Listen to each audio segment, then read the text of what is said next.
গ- গল্পটি শুরু হয় গল্পের নায়িকা জিয়াংমুকে দেখিয়ে।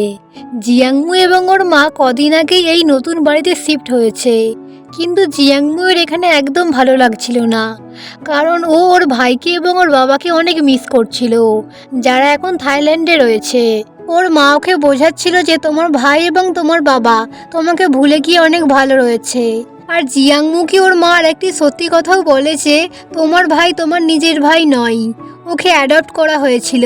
কিন্তু জিয়াংমুয়ের এসবে কোনো যায় আসতো না, ও তাও ওর ভাইয়ের সাথে দেখা করতে চাইছিল। ওর মা ওকে এটাও বলে যে তোমার বাবা এখন নতুন বিয়ে করে নিয়েছে, তাদের এখন একটা পরিবার রয়েছে এবং তারা খুব হ্যাপি আছে, তোমারও আমাদের সাথে হ্যাপি থাকা দরকার। কিন্তু জিয়াংমু এসব কিছু মনে না, তাই ও যখন জানতে পারে যে ওর ভাই আসল ভাই নয়, তখনই ও প্লেনের টিকিট বুক করে নেয় থাইল্যান্ডে যাওয়ার জন্য। তারপরে আমরা ফ্লাইটের সিন দেখি, যেখানে জিয়াংমুয়ের সাথে ন্যানা বলের একটি মেয়ের দেখা হয়। ন্যানা জিয়াংমুয়ের পরে যাওয়া পেনটি কুড়িয়ে দেয়। তখন মু ন্যানাকে বলেছে এই পেনটি আমার ভাই আমাকে দিয়েছিল, আর এই পেন দিয়েই মু তার ভাইকে চিঠি লিখতো। জিয়াংমু বলে আমার ভাই অনেক ভালো ছিল, ও আমাকে অনেক ভালোবাসতো। তখন ন্যানা জিজ্ঞেস করেছে তোমার ভাই কেমন দেখতে, অনেক হ্যান্ডসাম তাই তো? যেটা শুনে জিয়াংমুং অনেক স্যাড হয়ে বলে যে জানি না, আমি তাকে অনেক বছর হয়ে গেছে দেখিনি।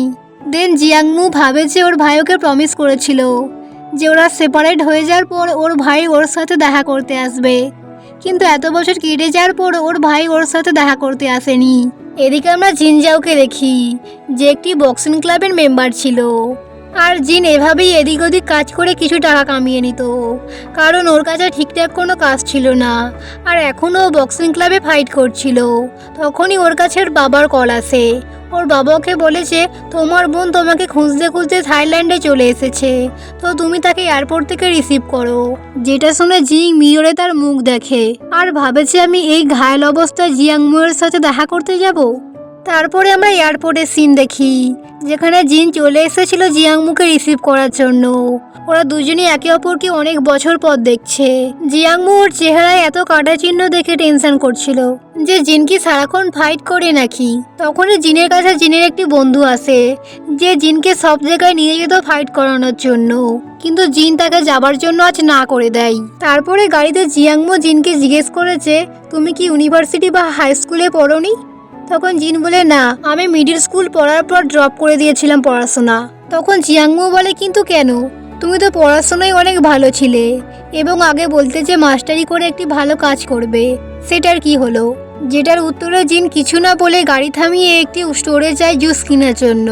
আর জিয়াংমু গাড়িতে বসে বসে ভাবছিল জিন এখন অনেক বদলে গেছে, এমনকি ওর বন্ধুরাও কিরকম টাইপের। তারপরে জিন গাড়িতে চলে আসে এবং ওর জন্য মিল্ক কিনে এনেছিল। জিন সবকিছু ভুলে গেলেও ওর এখনো মনে আছে যে জিয়াংমু স্ট্রবেরি মিল্ক পছন্দ করত, তাই ও স্টোর থেকে স্ট্রবেরি মিল্কই কিনে এনেছিল। তারপরে জিন জিয়াংমুকে ওদের বাড়িতে নিয়ে আসে। ও বাড়িতে ঢুকেই দেখেছে ওর বাবা ড্রিঙ্ক করা অবস্থায় পড়ে রয়েছে, যেসব কিছু দেখে জিয়াংমুয়ের একটু খারাপ লাগছিল। তারপরে আমরা জিয়াংমুয়ের সদমাকে দেখি, যে ওর বাবা ড্রিঙ্ক করা নিয়ে অনেক বিরক্ত ছিল। তখনই সেখানে একটি বাচ্চা মেয়ে বেরিয়ে আসে, যার নাম ছিল জিনজিন, আর ও ছিল ওর বাবার এই পক্ষের মেয়ে। তখনই জিনজাও সেই বাচ্চা মেয়েটির কাছে গিয়ে বলেছে তোমার বড় দিদি এসেছে, হ্যালো বলো তাকে। তখন জিনজিন জিয়াংমুকে হ্যালো বলে। দেন জিয়াংমু ওদের সবাইকে একটি করে গিফট দেয়। তারপরে আমরা খাবার সময় দেখি যে জিন তার নিজের ভাগের কিছু ডাম্পলিংস জিয়াংমুকে তুলে দেয়, যেটা দেখে জিনজিনের রাগ হয়। তাই ও জিনকে জিজ্ঞেস করে তুমি কেন ওকে আমার থেকে বেশি দিচ্ছ? তখন জিন বলে কারণ ও আমাদের গেস্ট, যেটা শুনে জিয়াংমুয়ের অনেক খারাপ লাগে। তারপরে সেখানে জিনের আরেকটি বন্ধু লাই আসে। যখন ওরা দুই বন্ধু কিছু কথা বলছিল তখন দূর থেকে দাঁড়িয়ে জিয়াংমু শুনছিল, যেখানে লাই জিনকে বলছিল তুমি এই কাজটি করো না, এটি অনেক ডেঞ্জারাস, এমনকি এখানে তোমার প্রাণও চলে যেতে পারে। আর বলে যে এই মেয়েটিকে যে দূর থেকে আমাদের দাঁড়িয়ে শুনছে, ওকে তোমার রিলেটিভ? তখন জিন বলেছে হ্যাঁ ও আমার রিলেটিভ। তারপরে সেখান থেকে লাই চলে যায়। লাই চলে যাওয়ার পর জিন জিয়াংমুকে জিজ্ঞেস করে তুমি এখানে কেন এসেছো? তখন জিয়াংমু বলে যে তুমি আমার গিফটটা খুলে কেন দেখছো না? তারপরে জিয়াংমু ওপরে এসে ভাবছিল যে ওর মুখে এত চোট কেন, ও কি এমন ডেঞ্জারাস কাজ করে। জিয়াংমু এসব কিছুই ভাবছিল, তখনই ওর কাছে জিনের মেসেজ আসে। জিন জিয়াংমুকে ডেকেছিল বাইরে খাবার খাওয়ানোর জন্য, কারণ ও বুঝতে পেরেছিল যে খাবারে অনেক নুন ছিল, যেই কারণে জিয়াংমু ঠিকঠাকভাবে খেতে পারেনি। তারপরে ওরা দুজন হাঁটতে হাঁটতে রেস্টুরেন্টের সামনে আসে। জিন জিয়াংমুকে জিজ্ঞেস করে, তোমার নতুন ডেট কেমন? জিয়াংমু বলে ভালো। তখন জিন বলে, ভালো হলে তুমি এখানে আর আসতে না। জিয়াংমু বলে, এমনটা নয়। যেটা শুনে জিন বলে, তাহলে তুমি এখানে কেন এসেছো? ঘুরতে এসেছো? তারপরে ওরা দুজন যখন খেতে খেতে সেখানে কথা বলছিল, তখনই সেখানে জিনের সেই বন্ধুটি ওখানে আসে। ও জিনকে এসে বলে, এই মেয়েটি সেই মেয়েটি না যে তোমার সাথে গাড়িতে বসেছিল? তো এটা কি তোমার গার্লফ্রেন্ড? তখন জিন বলে যে না, এটা আমার বোন। তখন সেই বন্ধুটি বলে, আচ্ছা ঠিক আছে, আমি তোমাকে কি বলছি শোনো। তোমাকে সেই গুন্ডাগুলি খুঁজছে, তোমাকে সামনে পেলে তারা মেরেই ফেলবে। তো তুমি এখান থেকে তাড়াতাড়ি পালিয়ে যাও। যেটা শুনে জিয়াংমু তো অনেক অবাক হয়ে যায়। তাই ও জিনকে বলে এখান থেকে চলে যাওয়ার জন্য। তাই ওরা সেখান থেকে তাড়াতাড়ি খেয়ে নিয়ে উঠে পড়ে। চলে যাওয়ার সময় জিয়াংমু জিনকে জিজ্ঞেস করছিল, তুমি কি এমন করেছো যে গুন্ডারা তোমাকে খুঁজতে মারার জন্য? জিয়াংমু ওকে এসব কিছু জিজ্ঞেস করছিল, আর তখনই সেখানে সেই গুন্ডাগুলি চলে আসে। সেই গুন্ডাগুলির সাথে জিনের অনেক ফাইট আরম্ভ হয়। জিন এক এক করে সব গুন্ডাগুলিকে মারছিল, আর জিয়াংমু ওকে দূর থেকে অনেক সাহায্য করছিল। গুন্ডাগুলি অনেকগুলি থাকায় জিন ওদের সাথে পারে না, তাই ও জিয়াংমুকে সেখান থেকে টেনে নিয়ে পালিয়ে যেতে চাই। তাই ও একটি বাইক জোগাড় করে আনে এবং জিয়াংমুকে সেখানে বসার জন্য বলে। জিয়াংমু সেখানে বসে পড়লে ওরা বাইক নিয়ে সেখান থেকে পালিয়ে যায়। যেহেতু জিন বাইক অনেক স্পিডে চালাচ্ছিল, তাই ওরা দুজন অনেক ক্লোজ হয়ে গেছিল। আর যা দেখে জিয়াংমু মনে মনে ভাবছিল যে ফাইনালি সেই দিন চলেই এলো, যে আজ আমি তোমায় এত ক্লোজ থেকে ধরতে এবং টাচ করতে পারছি। আজ আমি অনেক খুশি। আমার একটি ড্রিম পূরণ হয়ে গেল। আমি ছোট থেকেই তোমার কাছে আসতে চেয়েছিলাম, আর সেটি আজ পূরণ হয়ে গেল। জিয়াংমু এবং জিন বাইকে করে বাড়ি চলে এসেছিল। জিয়াংমু বাড়িতে এসে জিনকে বলে, তুমি অনেক টায়ার্ড তাই না? তোমার ঘুমিয়ে পড়া উচিত। জিন বলে, আমি ঘুমাবো না, আর তোমার আমার থেকে দূরে থাকা উচিত। যেটা শুনে জিয়াংমুর একটু রাগ হয়, তাই ও সেখান থেকে চলে যায়। তারপরে জিন ওর বন্ধুর কাছে ড্রিঙ্ক করার জন্য চলে আসে। তখনই জিনের ফোনে মেসেজ আসে, যেখানে লেখা ছিল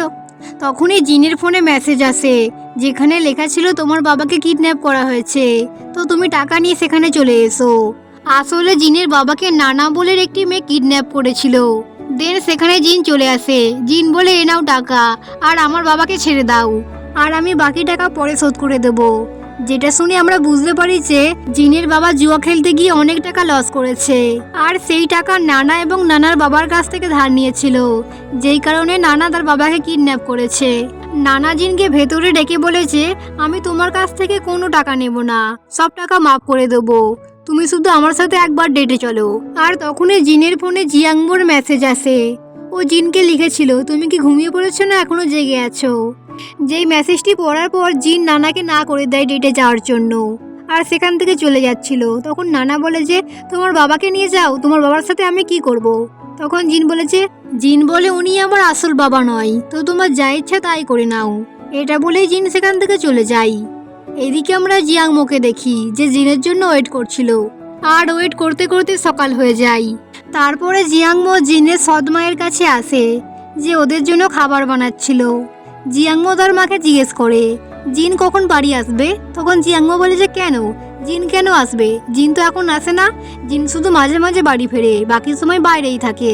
দেন জিয়াংমু বাথ নেওয়ার জন্য বাথরুমে আসে, কিন্তু বাথরুমের অবস্থা অনেকই খারাপ ছিল।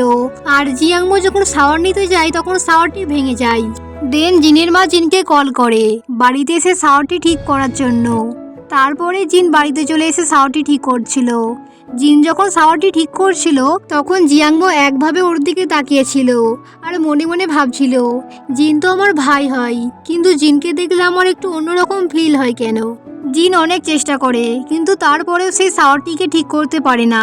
তাই ও বাইরে এসে ওর মাকে বলেছে, এই শাওয়ারটি ভেঙে গেছে, আমাদের একটা নতুন কিনতেই হবে। তখন জিনের মা বলে, আমাদের কাছে টাকা নেই। তখন জিন বলে, টেনশন করো না, আমি টাকা দিয়ে দেবো। তারপরে জিন সেখান থেকে আবারও বাইরে বেরিয়ে যাচ্ছিল। জিয়াংমু তাকে আটকানোর চেষ্টা করে। জিন ওকে বলে যে, তুমি আমার ব্যাপারে নাক গলাবে না, এটা বলেই সেখান থেকে বেরিয়ে যায়। কিন্তু জিয়াংমু ওর পিছু করছিল। জিয়াংমু একটি ট্যাক্সি করেও যেখানেই যাচ্ছিল, সেখানে ওর পিছু পিছু যাচ্ছিল। কিছুক্ষণ পিছু করার পর জিন জিয়াংমুকে ধরে নেয়। জিয়াংমুকে বাহানা দেয়, কিন্তু এরপরেও জিন ওকে বলেছে, এরপর থেকে আমাকে ফলো করবে না। এটা বলে জিন সেখান থেকে বেরিয়ে যায়। কিন্তু জিয়াংমুকে ফলো করতে চাইছিল, তাই ও একটি রিক্সার কাছে আসে। দেনও জিনের একটি ফ্রেন্ডকে দেখতে পাই আর তাকে গিয়ে মিথ্যে বলে যে জিন আমাকে ডেকেছে, তো তুমি আমাকে সেখানে নিয়ে চলো যেখানে জিন গেছে। আর জিনের বন্ধু জিয়াংমোয়ের কথাটি বিশ্বাস করে, তাই জিন যেখানে গেছে সেখানে জিয়াংমোকে নিয়ে চলে যায়। তারপরে আমরা বক্সিং ক্লাবের সিন দেখতে পাই, যেখানে নানা এবং নানার বাবাও ছিল। আসলে আর জিনের সাথে একটি মাফিয়া গুন্ডার ফাইট হতে চলেছে, যার প্র্যাকটিস জিন এতদিন ধরে করছিল। আর ওর সাথে যার ফাইট হবে সে খুবই খতরনাক। আর এই ফাইটে নানার বাবা জিনকে মারার জন্য অনেক টাকা লাগিয়েছিল, কিন্তু নানা জিনকে পছন্দ করত, তাই ও সেই খতরনাক ফাইটের কাছে এসে বলে যে তুমি জিতলে জিতবে, কিন্তু জিনকে বেশি মারবে না। দেন ওখানে জিন চলে আসে, তারপরে ওদের মধ্যে ফাইট আরম্ভ হয়। আর সেই সময় সেখানে জিয়াংমোও চলে এসেছিল। ও ক্লাবটাকে দেখে অনেক অবাক হয়ে গেছিল। জিনের ফ্রেন্ড জিয়াংমোকে এই ক্লাবের ব্যাপারে বলছিল। জিয়াংমো যখন দেখে জিন মার খাচ্ছে তখন ও জিনের জন্য অনেক কষ্ট হয়, তো ওই ফাইটটিকে বন্ধ করার জন্য বলে, আর বলে যে সব টাকা আমি দিয়ে দেব, কিন্তু ওর ফ্রেন্ড বলেছে এটা সম্ভব নয়। জিনের মার খেয়ে পুরো খারাপ অবস্থা হয়ে গেছিল, কিন্তু ও যখন সামনে জিয়াংমোকে দেখে তখন ওর মনের মধ্যে এনার্জি আসে। আর এই এনার্জি আসার পরই ওর নিজের অপোনেন্টকে হারিয়ে ফাইটে জিতে যায় এবং সেখান থেকে সঙ্গে সঙ্গে বেরিয়ে জিয়াংমোকে সেখান থেকে বাইরে নিয়ে যায়। যেটা দেখে নানা সেখানে ওর বন্ধুর কাছে আসে। ওর বন্ধুকে এসে জিজ্ঞেস করেছে এই মেয়েটিকে। ওর বন্ধু বলেছে এটা ওর বোন হয়। তখন নানা বলে আমাকে পাগল পেয়েছো, দেখেই বোঝা যাচ্ছে ওরা গার্লফ্রেন্ড বয়ফ্রেন্ড, তুমি সত্যি করে বলো ওটা কে হয়। আর এইদিকে নানার বাবা সেই অপোনেন্ট ফাইটারকে গিয়ে বলে যে তুমি এক্ষুনি গিয়ে জিনকে শেষ করে ফেলো। জিন বাইরে এসে জিয়াংমোকে বলছিল তুমি এখানে কেন এসেছো, তোমাকে এখানে কে এনেছে। কিন্তু জিয়াংমো তো কাঁদছিল ওকে দেখে, আর বলে যে তুমি এখন অনেক বদলে গেছো, তুমি আগে তো এমন ছিলে না। জিন ওকে বলে তুমি আজই চায়না ফিরে যাও, আর আমাকে আর ডিস্টার্ব করো না। তারপরে জিন ওকে গাড়ি করে নিয়ে আসছিল। তখন জিয়াংমো জিনকে বলে যে তুমি এসব ছেড়ে দাও, আমার এসব একদম ভালো লাগে না। তখন জিন বলে তুমি ফিরে চলে যাও। জিয়াংমো বলে আমি এখানে ঘুরতে আসিনি, আমি তোমার জন্য এখানে এসেছি। আমি তোমায় অনেক চিঠি লিখেছিলাম, তার তুমি একটা উত্তরও দাওনি, এমনকি তুমি আমার সাথে চায়নায় দেখা করতেও আসোনি। জিন বলে তুমি আমার সঙ্গে দেখা করতে এসেছিলে, এখন তো দেখা হয়ে গেছে, তো তুমি ফিরে চলে যাও।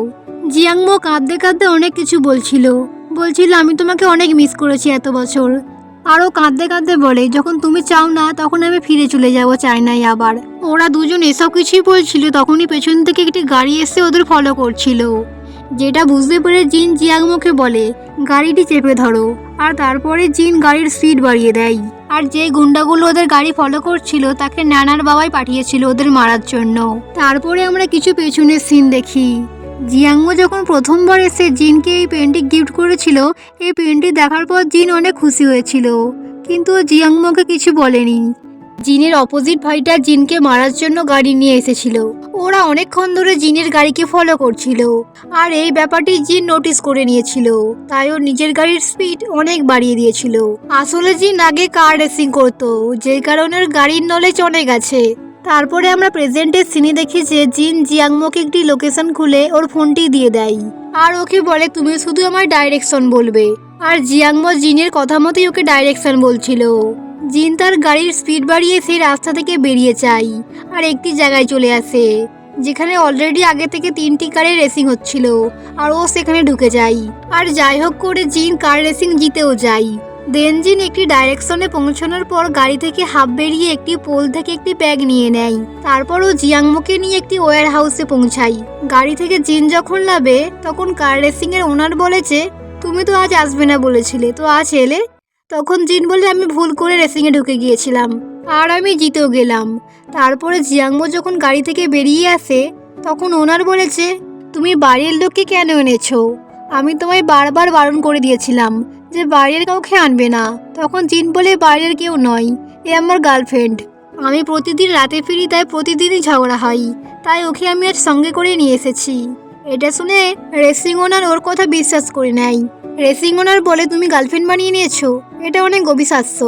যাই হোক তুমি যখন বানিয়ে নিয়েছো তো বাড়িতে গিয়ে আনন্দ করো, আর এনেও তোমার কার রেসিং জিতার মানি। জিয়াংমো যেহেতু সুন্দর ছিল তাই সেখানে থাকা সবাই জিয়াংমোর প্রশংসা করছিল। আর তখনই সেখানে আরেকটি কার রেসার এসে গিয়েছিল। ও জিনের কাছে এসে বলেছে এই মেয়েটির দাম কত। জিন বলে এই মেয়েটি প্রাইসলেস, এর কোনো দাম নেই, আর এমনি তো এ বিক্রি করার জিনিস নয়। আর সেখানে জিয়াংমোর ঠান্ডা লাগছিল, তাই জিন জিয়াংমোকে হাক করে। জিন ওকে জড়িয়ে ধরে রেখে বলেছে, আমার গার্লফ্রেন্ডের ঠান্ডা লাগছে, তাই আমি ওকে নিয়ে বাড়ি চলে যাচ্ছি। তারপরে ওরা দুজন গাড়িতে বসে। জিন জিয়াংমোকে ওর কার রেসিং জেতার মানি দেখায় আর বলে যে এটার জন্যই আমি এসব করি। জিয়াংমো ইমোশনাল হয়ে বলছিল যে পেছনে অলরেডি একটা অ্যাক্সিডেন্ট হয়েছে, এটা পুলিশ জানতে পারলে তোমায় ধরে নিয়ে যাবে। জিন বলে এমন কিছুই হবে না। জিয়াংমোকে বলে যে তুমি এইসব কাজ ছেড়ে দাও। জিন বলে না, যেহেতু এই কাজ আমায় টাকা এনে দিচ্ছে তো আমি এই কাজ কিছুতেই ছাড়বো না। এটা শুনে জিয়াংমো অনেক রেগে যায়, তাই ও গাড়ি থেকে বেরিয়ে এসে বলেছে, তুমি কবে নর্মাল লাইফে ফিরে আসবে? নর্মাল জব করো, ভালো জীবন কাটাও, এসব মারপিট ছেড়ে দাও। এবার এত কিছু শোনার পর জিন অনেক রেগে যায়। ও গাড়ি থেকে বেরিয়ে এসে বলেছে, তুমি চাও আমি নর্মাল জীবন কাটাই, কিন্তু সেটা কিভাবে? তোমার বাবা আমায় থাইল্যান্ডে তো এনেছিল, কিন্তু কোনো টাকা ছিল না। আমরা একটা বেসমেন্টে থাকতাম, যেটি বৃষ্টি হলেই ভিজে যেত, কিন্তু কিছুদিন পর সেখান থেকেও আমাদের বের করে দেয়া হয়েছিল। আমরা রাস্তায় দিন কাটাতাম, তুমি কখনো কাটিয়েছো? তুমি বুঝবে না। এসব কিছু শুনে জিয়াংমো চুপ করে যায়। জিন আরও বলে, এরপরে তোমার বাবা রান্নার কাজ পায়, আর সেখানে গিয়ে সেকেন্ড বিয়ে করে, আর সেখানে গিয়ে দ্বিতীয় বিয়ে করে, আর ওদের বাচ্চাও হয়। আর তুমি যেই বাচ্চা মেয়েটিকে দেখেছো, ওর হার্টের প্রবলেম আছে। ওর হার্টের প্রবলেম সারানোর আমাদের টাকা নেই। আমরা অনেক কষ্ট করে জীবন কাটিয়েছি, এমনকি তোমার বাবার কাছে আমার হাই স্কুল ফিস দেওয়ারও টাকা ছিল না, যেই কারণে আমাকে ড্রপ করতে হয়েছে পড়াশোনা। আর তুমি আমায় এখন বলছো টাকা ইম্পর্টেন্ট নয়? তোমার কাছে নাই হতে পারে, কিন্তু আমার কাছে টাকা অনেক ইম্পর্টেন্ট। তো এই কাজ যদি আমায় টাকা এনে দেয় তো আমি এই কাজ কিছুতেই ছাড়বো না। এসব কিছু শোনার পর জিয়াংমোর জিনের জন্য অনেক খারাপ লাগছিল। জিন বলে, এই কাজ আমি ছাড়তে পারবো না, কারণ এই কাজ আমায় টাকা এনে দেয়, আর আমি মরে গেলেও কারো কোনো যায় আসবে না। জিয়াংমো বলে, আমার অনেক যায় আসবে, আমি তোমার খেয়াল রাখবো। দেন জিয়াংমো জিনকে জিজ্ঞেস করে, আর এসব কিছু আমার মা কি জানতো? তখন জিন বলে, এসব জেনেও কি হবে, তোমার বাবা এবং তোমার মা তো ডিভোর্স হয়ে গেছিল। জিয়াংমো জিনকে বলে, তুমি আমায় প্রমিস করো যে তুমি জব করবে, তাহলেই আমি ফিরে যাব। তখন জিন বলে, ঠিক আছে, এখানেই বসে থাকো। জিয়াংমো বলে, আমাদের ফিরে যাওয়া উচিত। তখন জিন বলে, কোথায়? ও বলে, যেখানে আমরা আগে ছোটবেলায় থাকতাম, যেখানে আমরা মানুষ হয়েছি, সেখানেই আমাদের ফিরে যাওয়া উচিত। জিন বলে, তোমার তো কানাডা যাওয়ার কথা আছে। জিয়াংমো বলে, না, আমি তোমার সাথে চাইনায় ফিরে গিয়ে সেখানেই থাকবো। আমি সেখানে গিয়ে জব করব, তোমাকে পড়াশোনা করাবো, তুমি শুধু আমার ওপর ভরসা করে ফিরে চলো। আর এইদিকে নানার বাবা সেই ফাইটারের ওপর অনেক রেগেছিল, কারণ সে জিনকে মারতে পারেনি। তাই তাকে বলে, তুমি আবারও গিয়ে জিনকে মারার চেষ্টা করো। তারপরে জিন জানতে পারে ওর মা এবং ওর মায়ের বয়ফ্রেন্ড থাইল্যান্ডে এসে গেছিল জিয়াংমোকে নিয়ে যাওয়ার জন্য, যেই কারণে জিন সকাল হতেই জিয়াংমোকে তার মায়ের কাছে নিয়ে যায়। জিন জিয়াংমোকে সেখানে রেখে দিয়ে চলে যায়, কারণ ও জিয়াংমোর মাকে পছন্দ করতো না, হেট করতো। ওর মায়েদের কথা ঠিক হয়ে আছে যে জিয়াংমোর মা জিয়াংমোর বয়ফ্রেন্ডকে বিয়ে করার পর ওরা সবাই কানাডায় শিফট হয়ে যাবে, আর জিয়াংমোকেও সেখানে নিয়ে চলে যাবে। জিয়াংমো সেখানেই পড়াশোনা করবে, কিন্তু জিয়াংমো এখন যাবে না বলছে। জিয়াংমোর মা বলছে যে চায়নায় যে বাড়িটি ছিল সেই বাড়িটি বিক্রি করে দেবে। জিয়াংমো তার মাকে বারণ করে আর বলেছে ওই বাড়িটি বিক্রি না করার জন্য। ওর মা বলে, আমরা তো কানাডায় শিফট হয়ে যাব, তো চায়নায় বাড়ি রেখে কি করব? জিয়াংমো বলে, আচ্ছা, যদি তোমার বয়ফ্রেন্ড তোমার উপর চিট করে তখন তুমি কি করবে? তখন তো চায়নায় ফিরে আসতেই হবে। জিয়াংমো ওর মাকে বারবার রিকোয়েস্ট করছিল চায়নার বাড়িটি না বেচার জন্য। ওদের মধ্যে কথা হচ্ছিল, তখনই জিয়াংমোর মা জিনকে দেখতে পাই। জিনকে দেখার পর জিয়াংমোর মা তো অনেক রেগে যায়। ও জিয়াংমোকে বলে, জিন এখানে এলো কি করে? জিয়াংমোর মাকে বলে, জিনই আমায় এখানে ছেড়ে দিতে এসেছিল। যেটা শুনে জিয়াংমোর মা তো অনেক রেগে যায়। ও বলে, আমি তোমাকে বারবার বারণ করেছিলাম যে জিন এবং জিনের বাবার সাথে মিশবে না একদম। তুমি এখন বড় হচ্ছ, তো তোমার ছেলেদের থেকে দূরে থাকাই উচিত, বিশেষ করে জিনের থেকে, কারণ জিন এখন বেরোজগার, আর জিন তোমার নিজের ভাই নয়, অ্যাডপ্টেড। আর ও সারাক্ষণ ফাইট করে এদিক ওদিক ঘুরে বেড়াই, কোনো জব করে না। জিয়াংমো বলে, এমন করে বলো না, ও আমার ভাই হয়। তখন জিয়াংমোর মা বলেছে, আমি ওকে প্রথম থেকেই পছন্দ করি না, আর আমি তোমাকে ওর থেকে দূরে করেছিলাম। আর এখান থেকেই আমরা জানতে পারি যে জিন জিয়াংমোর সাথে থাইল্যান্ডে যাওয়ার পর কন্ট্যাক্ট করার অনেকবার চেষ্টা করেছে, কিন্তু জিয়াংমোর মা জিয়াংমোকে কন্ট্যাক্ট করতে দেয়নি। জিন অনেকবার কলও করেছিল, কিন্তু জিয়াংমোর মা জিয়াংমোকে ওর সাথে কথা বলতে দেয়নি। এসব জানার পর জিয়াংমো তো অনেক কাঁদছিল। আর এদিকে জিন ওর গাড়ির গ্যারেজে এসেছিল, যেখানে আগে থেকে ওর অপোজিট ফাইটার রিন ছিল। রিন ওকে মারপিট করার জন্য বলে। তখন জিন বলেছে আজ নয়, আজ আমার একদমই মুড নেই, তুমি কাল আসবে। যেটা শুনে ফাইটার রিন কিছুই বলে না। এদিকে জিয়াংমো বাড়িতে এসে ভাবছিল, আমার মা আমাকে জিনের থেকে দূরে কেন করেছিল। আর আজই জিয়াংমোর লাস্ট দিন ছিল থাইল্যান্ডে, কারণ ওর মা ওকে কালকে এয়ারপোর্টে আসতে বলেছিল। জিয়াংমোর দেয়ালের একটি কোণে হাত দিতে অনেকগুলি লেটার বেরিয়ে আসে, যে লেটারগুলি জিয়াংমো লিখেছিল জিনকে চায়নায় বসে, যেগুলো জিন অনেক যত্ন করে রেখে দিয়েছিল। জিয়াংমো সব লেটার পড়তে পড়তে ভাবতো জিয়াংমো এখন কত বড় হয়েছে, কেমন দেখতে হয়েছে। এমনকি ওর ভাবনা অনুযায়ী ও জিয়াংমোর ছবিও আঁকতো। যেসব কিছু দেখার পর জিয়াংমো তো অনেক ইমোশনাল হয়ে যায়। আরও ভাবতে থাকে যে ও যেভাবে জিনকে মিস করতো, জিন ওকে সেভাবেই অনেক মিস করতো। একমাত্র জিয়াংমোর মায়ের কারণে ওরা একে অপরের সাথে দেখা করতে পারেনি। দুজন দুজনকে এত মিস করেছে, কিন্তু কেউ কাউকে এত বছর দেখতে পায়নি। জিয়াংমো এখানে অনেক ইমোশনাল হয়ে যায় এবং ও ছোটবেলার কথা ভাবছিল, যেখানে জিন সারাক্ষণ জিয়াংমোর কেয়ার করতো, জিয়াংমোর খেয়াল রাখতো এবং জিয়াংমোর সাথেই সারাক্ষণ থাকতো। জিনকে দেখি, জিন তার গ্যারেজে কাজ করছিল, কিন্তু কাজে ওর একদমই মন বসছে না, কারণ ও সারাক্ষণ জিয়াংমোর কথাই ভাবছে যে জিয়াংমো হয়তো ওর মায়ের সাথে আজ বাড়ি ফিরে গেছে।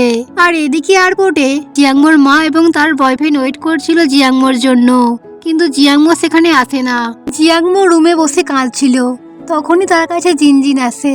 জিনজিন এসে জিয়াংমোকে জিজ্ঞেস করে, কি হয়েছে দিদি? জিয়াংমো বলে, তুমি কি জানো জিন কোথায় আছে? জিনজিন ডাইরেকশন জানতো না, তাই একটি ম্যাপ বানিয়ে দেয়। আর সেই ম্যাপ ধরেই জিয়াংমো জিনের কাছে আসে। দেন ওখানে জিন যখন জিয়াংমোকে দেখতে পাই, তখন ও জিয়াংমোকে জিজ্ঞেস করে, তুমি এখানে কিভাবে এলে? জিয়াংমো বলে, তোমার বোন আমাকে পাঠিয়েছে। জিন বলে, তোমার তো আজ ফিরে যাওয়ার কথা ছিল, তো তুমি তোমার মায়ের সাথে ফিরে কেন যাওনি? জিয়াংমো বলে, কিভাবে যেতাম, আজ তো তোমার বার্থডে। আর ওকে হ্যাপি বার্থডে উইশ করে। তারপরে আমরা একটি পাস্টের সিন দেখি, যেখানে আজ জিয়াংমোর বার্থডে ছিল। জিয়াংমোর মা জিনকে জিজ্ঞেস করে, তোমার কবে বার্থডে? জিন তো অনাথ ছিল, তাই সে তার বার্থডে জানতো না। তাই তখন ওর বাবা বলে যে জিয়াংমোর বার্থডের সাথে জিনের বার্থডে করে দেওয়া যাক। আর সেদিনের পর থেকে ওরা একসাথে কেক কাটতো। সো বেসিক্যালি আর জিয়াংমোর বার্থডে ছিল, তাই ও জিনকে উইশ করে। আর এখন জিনও জিয়াংমোকে উইশ করে হ্যাপি বার্থডে। আর ওকে বলে, তুমি কিছু খেয়েছো? চলো তোমাকে কিছু খাইয়ে নিয়ে আসি। দেন ওরা দুজন হাঁটতে হাঁটতে একটি রেস্টুরেন্টের সামনে আসে। দেন খাওয়ার পর জিন জিয়াংমোকে ওর গ্যারেজে আনে, যেখানে জিন থাকতো। তারপরে ওরা কেক কাটার জন্য বসে। জিয়াংমো জিনকে জিজ্ঞেস করে, তোমার রিয়েল বার্থডে কবে? জিন বলে, কি যায় আসে, আমি এখন 20 বছরের হয়ে গেছি, এটাই এনাফ। আর তুমি কবে জন্মেছো সেটাই ইম্পর্টেন্ট, আমি নয়। দেন জিয়াংমো কেক কাটার আগে উইশ প্রে করে যে আমি যেন সারা জীবন জিনের সাথেই থাকি। তারপরে কেক কেটে জিনকে কেক দেয়। জিন বলে, আমি মিষ্টি খাই না, আর বিয়ার ওপেন করে। দেন ওরা দুজনে ড্রিঙ্ক করে। জিয়াংমো অনেক ড্রিঙ্ক করে নিয়েছিল, যে কারণে খানিকক্ষণ পরেই ওরা অনেক নেশা হয়ে যায়।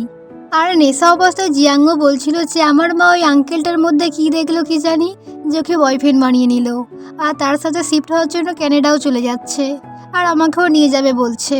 ওই আঙ্কেলটার মধ্যে কিছু নেই, শুধু বড় লোক, আর ও মমকে চিট করবেই করবে। জিন বলে, এমনটা নাও হতে পারে, কারণ তোমার মা এত বছর ডিভোর্সের পরেও একাই ছিল, আর এখন কারোর সাথে রিলেশনশিপে গেছে, তার মানে ওই আঙ্কেলটি নিশ্চয়ই ভালোই হবে। কিন্তু জিয়াংমো নেশা অবস্থায় ছিল, তাই ওর কিছুই মাথায় ঢুকছিল না। ও জিনকে বলে, তুমি তো প্রথম থেকেই জানতে যে তুমি অ্যাডপ্টেড, তাই না? তো তুমি কেন আমার বাবা ও মাকে নিজের বাবা ও মা বলতে? জিন বলে, হ্যাঁ, আমি আগে থেকে জানতাম আমি অ্যাডপ্টেড। তোমার বাবা যখন আমাকে তোমাদের বাড়িতে নিয়ে গিয়েছিল, তখন তোমার জন্মও হয়নি। জিয়াংমো কাঁদতে কাঁদতে বলছিল, আমার মা চায়নায় থাকা বাড়িটিকে বিক্রি করে দিচ্ছে। আমি এতবার বারণ করেছি, তাও শুনছে না, কেউ আমার কথা ভাবেই না, এমনকি এখানে আমার ভাইও আমার কথা ভাবে না। জিয়াংমো জিনকে বলে, তুমি আমার কথা ভাবোই না, তুমি আমাকে ভালোই বাসো না। জিন বলে, আচ্ছা আমি তোমার কথা ভাবি না? দেন জিন জিয়াংমোকে বলে, চলো রাত হয়ে গেছে, বাড়ি যাবে, এত রাতে বাড়ি থাকা ঠিক নয়। তখন জিয়াংমো বলে, আমি যাব না, আমি তো একটা ভালো মানুষের সাথে আসি, আমি কি খারাপ মানুষের সাথে আসি যে বাড়ি যেতে হবে? জিন বলে, তুমি কিভাবে জানো যে আমি ভালো মানুষ? আমি যদি তোমার সাথে কিছু খারাপ কিছু করে দিই তাহলে? কিন্তু জিয়াংমো বাড়ি যেতেই চাইছিল না। জিয়াংমো অনেক রকম বাহানা দিচ্ছিল, তাই জিন রাজি হয়ে যায়। আর তখনই জিয়াংমোর পেটে ব্যথা আরম্ভ হয়। তাই ও জিয়াংমোকে নিজের টি শার্ট দিয়ে একটি মলে চলে আসে। ও এখানে এসেছিল জিয়াংমোর জন্য স্যানিটারি প্যাড কিনতে, কিন্তু ও জানতো না জিয়াংমো কোনটা ইউজ করে। তাই ও সেখানে থাকা সব রকমের প্রোডাক্ট নিয়ে নেয়। দেনজিল বিল করানোর জন্য আসে। শ্রবণার ওকে বলে আর কিছু কিনে নাও, তাহলে তুমি ডিসকাউন্ট পাবে। কিন্তু জিন বুঝতেই পারছিল না ও কি কিনবে। জিন কি কিনবে বুঝতে পারছিল না, তাই শ্রবণার সেখানে থাকা প্রোডাকশন দিয়ে দেয়। আর জিন সেটা না দেখেই সবকিছু নিয়ে গ্যারেজে চলে আসে এবং সেখানে পৌঁছে সবকিছু জিয়াংমোকে দিয়ে দেয় আর বলে যে ভেতরে গিয়ে চেঞ্জ করে নাও, দরকার হলে আমাকে ডাকবে। দেন জিয়াংমো চেঞ্জ করে জিনের টি শার্ট পরে বাইরে আসে, যেখানে ওর লেগস দেখা যাচ্ছিল। তারপরে জিয়াংমোকে বলে রাত হয়ে গিয়েছে, গিয়ে ঘুমিয়ে পড়ো। জিয়াংমো বেডে উঠে জিনকে চিৎকার করে ডাকে আর বলে যে আমার পেটে অনেক লাগছে। জিন ওকে হেল্প করছিল আর সারা রাত সেখানেই বসেছিল। তারপরে আমরা একটি পাস্টের সিন দেখি, যেখানে জিয়াংমোর বাবা যখন জিনকে প্রথমবার এনেছিল, তখন জিয়াংমোর মা জিনের বাবার ওপর অনেক রেগে গিয়েছিল, কারণ জিয়াংমোর মা তখন প্রেগনেন্ট ছিল। তখন জিয়াংমোর বাবা বলে যে আমার বন্ধু কার রেসিংয়ে মারা গেছে আর তারই এটা ছেলে, যেই কারণে ওকে দেখার এখন কেউ নেই, তাই ওকে নিয়ে এসেছি। আসলে জিন জিয়াংমোর বাবার বন্ধুর ছেলে ছিল। তারপরে জিয়াংমোর জন্ম হয়। জিন জিয়াংমোর সারাক্ষণ খেয়াল রাখতো। দেন ধীরে ধীরে জিয়াংমো বড় হয়, কিন্তু ও কথা বলতে পেরেছিল না। ওর মা ভাবে এসব কিছু জিনের জন্যই হয়েছে, জিন কিছু করে দিয়েছে হয়তো, যেই কারণে জিয়াংমোর মায়ের অনেক টেনশন হচ্ছিল। তাই একদিন ডিসাইড করেছিল যে জিনকে আশ্রমে দিয়ে চলে আসবে, আর সেদিনই জিয়াংমো তার প্রথমও আর দাদা বলে রেখেছিল। দেন আমরা সকালের সিন দেখি, যেখানে জিন কুকিং করছিল। ওখানে জিনের কয়েকজন গ্যারেজের পার্টনার এসেছিল, কিন্তু জিন কাউকে ভিতরে যেতে দেয় না।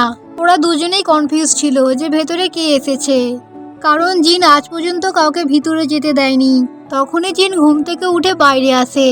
ও বাইরে এসে গ্যারেজে থাকা একটি গাড়ির মধ্যে বসে, যেখানে সেই দুটো মেকানিক ছিল। তখনই জিন সেখানে চলে আসে। জিন এসে তাদেরকে তাড়িয়ে দেয় আর জিয়াংমোকে বলে কি তুমি বাইরে কেন এসেছো, তুমি তো প্যান্ট পরেও আসোনি, যাও প্যান্ট পরে আসো। দেন জিয়াংমো বাইরে এসে জিনকে বলেছে আমি এবার থেকে এখানে তোমার সাথেই থাকবো। দেন কিছুক্ষণ পর জিনে সেই অপোনেন্ট ফাইটের কিছু লোককে নিয়ে গ্যারেজে আবারও আসে। ব্রাউনি এখানে এসে জিনকে দেখতে পায় না, তাই ও মেকানিককে মারতে আরম্ভ করে।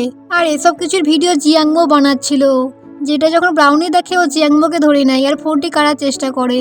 আর তখনই সেখানে জিন চলে আসে। জিন এসে ব্রাউনিকে প্রচুর মারে। ওদের মধ্যে ফাইট হচ্ছিল, তখনই জিয়াংমো বলে যে আমি পুলিশকে কমপ্লেন করে দিয়েছি, যেটা শুনে ব্রাউনি সেখান থেকে সঙ্গে সঙ্গে চলে যায়। তারপরে তারা চলে যাওয়ার পর জিনের একটি বন্ধু জিয়াংমোকে বলেছে পুলিশকে কমপ্লেন করে কিছু হবে না, বরং আমরা ফেঁসে যাব। জিয়াংমোর বন্ধুকে জিজ্ঞেস করে ব্রাউনি এখানে কেন এসেছিল। ওর বন্ধু বলে গিয়ে জিন এখন নিজের আলাদা গ্যারেজ খুলেছে, আগে ওরা একসাথে কাজ করতো। জিনের গ্যারেজ খোলার পর সব কাস্টমার জিনের কাছেই চলে এসেছে, যেই কারণে ব্রাউনি ওর ওপর অনেক রেগে আছে।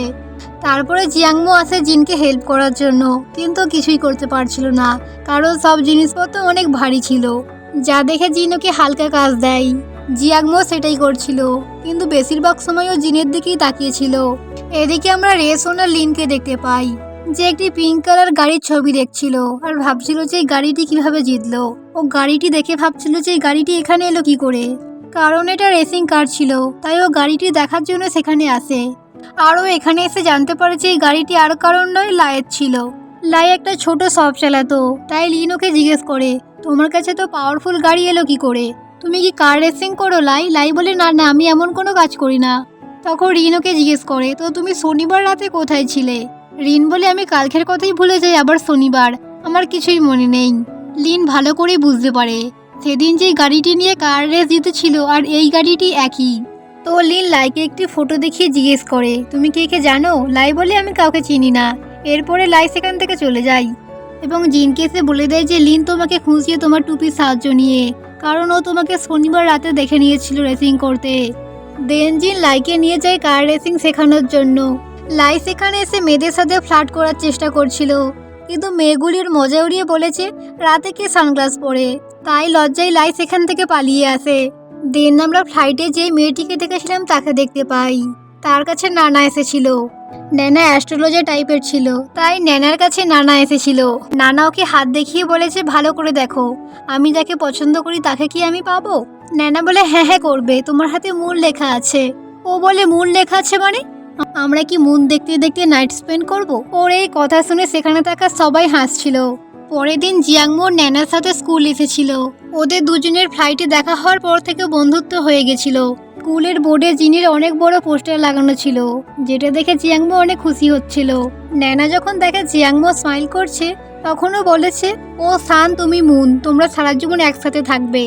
এইদিকে জিন গ্যারেজে স্মোক করছিল।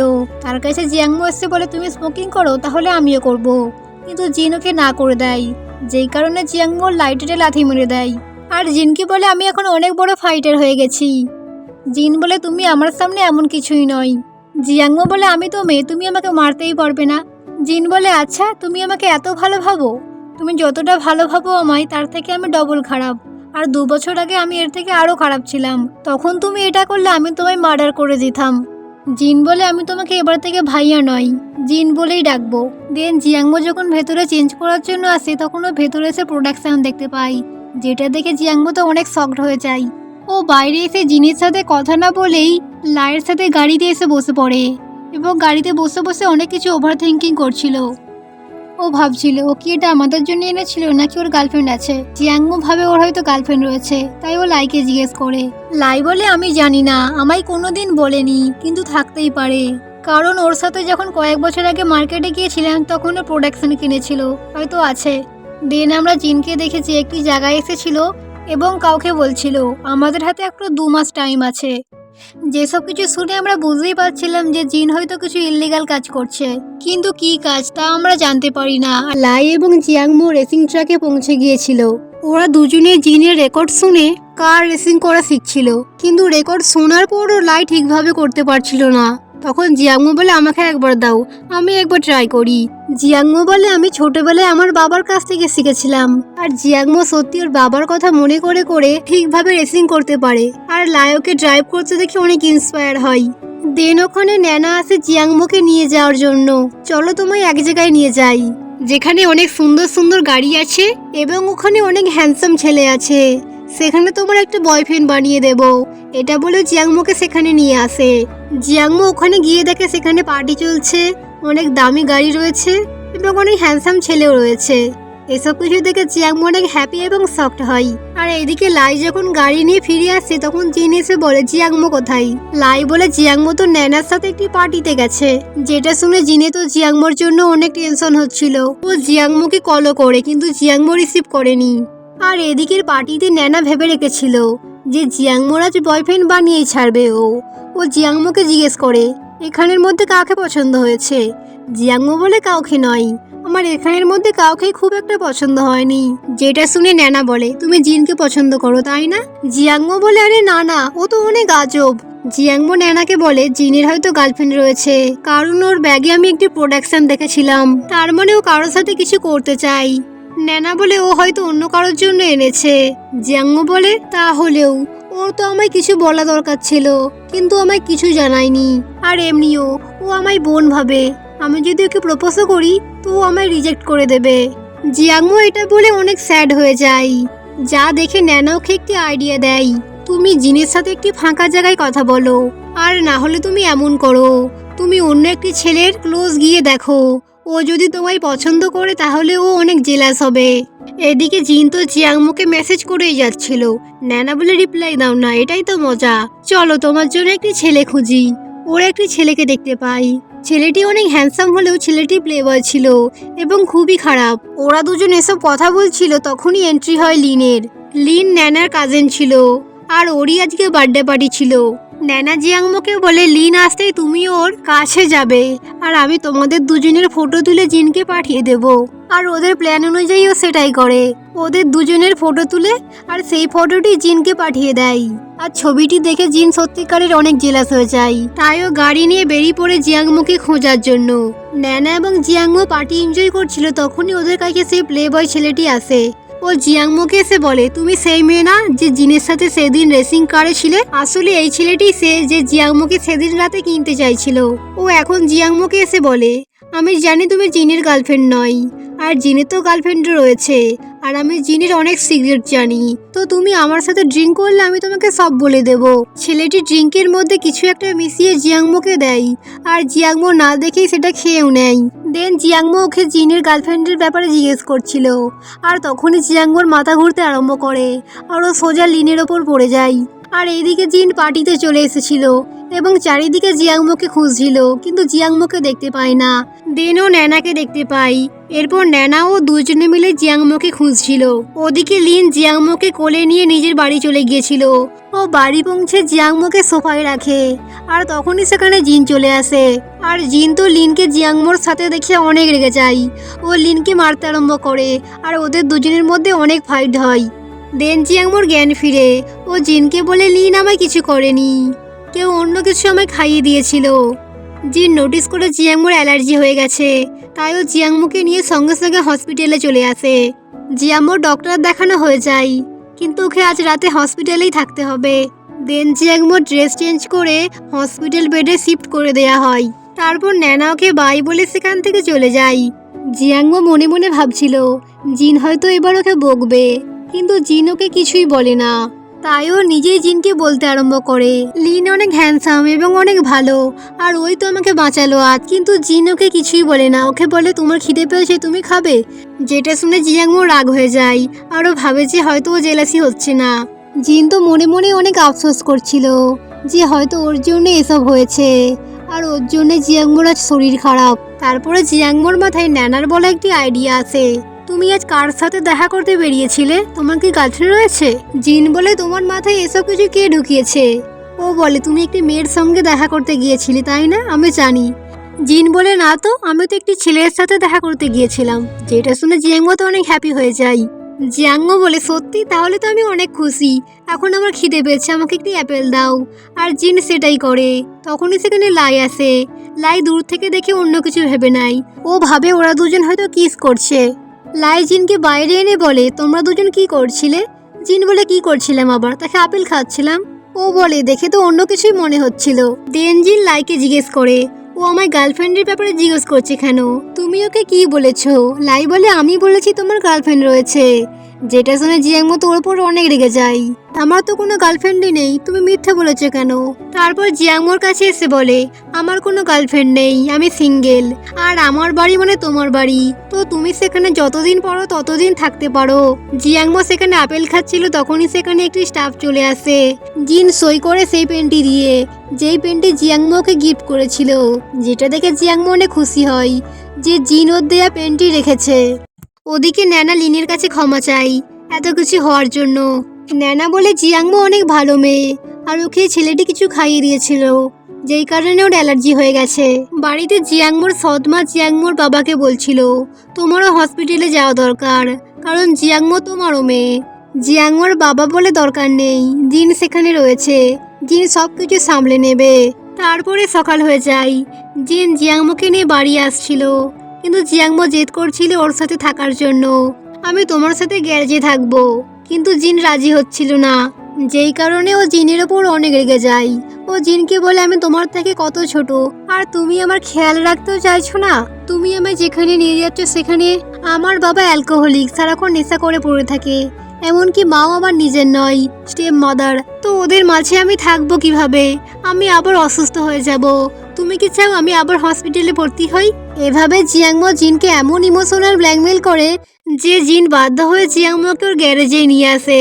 গ্যারেজে এসে জিয়াংমো গাড়ি থেকে সঙ্গে সঙ্গে নামে, আর জিনকে বলে, তুমি এখানেই দাঁড়াও, আমি এক্ষুনি চেঞ্জ করে আসছি। জিয়াংমোকে খুশি দেখে জিনও মনে মনে খুশি হয়। আর এটার সঙ্গে আমাদের এই এপিসোডটি শেষ হয়ে যায়। So bye bye guys, thanks for watching. তো তোমাদের এই অনগোয়িং সিট ড্রামাটি কেমন লাগছে তা অবশ্যই কমেন্ট করে জানাবেন। এর পরের বার খুব তাড়াতাড়ি আসবে। So bye bye guys, thanks for watching.